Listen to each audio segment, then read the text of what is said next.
नमस्कार जय जगन्नाथ आउ गोटे फ्रेश ब्लॉग को आपण मानक स्वागत। ताले आज सकाल सकाल मु बाहरी पड़ी मोर जन्मदिन था मत चुट्टी धोई मंदिर को बाहरी आला पूर्व पारा मान खावा दूसरी एत कलापारा भितर गोटे धलापारा उड़ी आसी बसला जो बहुत सुंदर देखा छुआ बेले धरने बहुत चेष्टा करे कि केवे भी धरी पारे। आज सूर्यदेवता टी मो पर अधिक कृपा था बहुत खरा होता ये गोटे पिला उठी पड़ी मत वेस्ट करने गाधे पारे रेडी हो मत फास्ट पारा खाଇବା दबार अच्छी मंदिर जबार अच्छी चुट्टी भी पूरा ओदा अच्छी चुट्टी भी सुखाई तो रेडी कि फास्ट मंदिर जाइए यहाँ थी आम गाँ मंदिर ये सब ठाकुर दर्शन कलापर मत बहुत शांति मिलता। आज जन्माष्टमी भी थी से भाविली भगवान कृष्ण केमती देखा न करी भी बर्थडे विश कराला तो हैप्पी बर्थडे टू कृष्णा। मो छोट बेलू ही भगवान कृष्ण भगवान हनुमान मत सबू सिचुएसन हेल्प कर तो से थैंक यू सो मच। आम मंदिर दर्शन सरी बर्तमान ठाकुर आशीर्वाद नेला मुझे समस्त आशीर्वाद भल पाइबा मागुची मत बहुत सारा भल पाइबा आशीर्वाद दिंतु यहाँ मो जन्मदिन बहुत बड़ गिफ्ट हम मो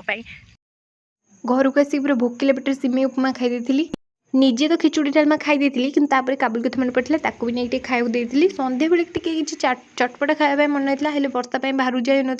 तो गाँव को आसला चाट आनिक खाइलु समस्त मिसिकी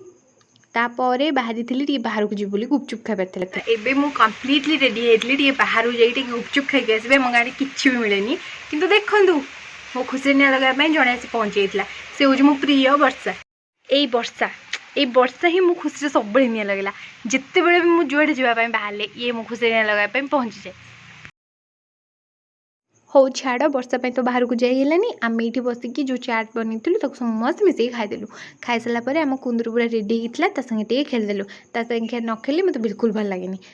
तार केते सुंदर हस देखु देखिले मन पूरी जापर खेला खेली सरलापर आम बाहर राति खावाई राति कौन खाइबू भाविकी मुझे पहुँची पूरी और खीरी जोटा कि मोर बहुत ही फेवरेट।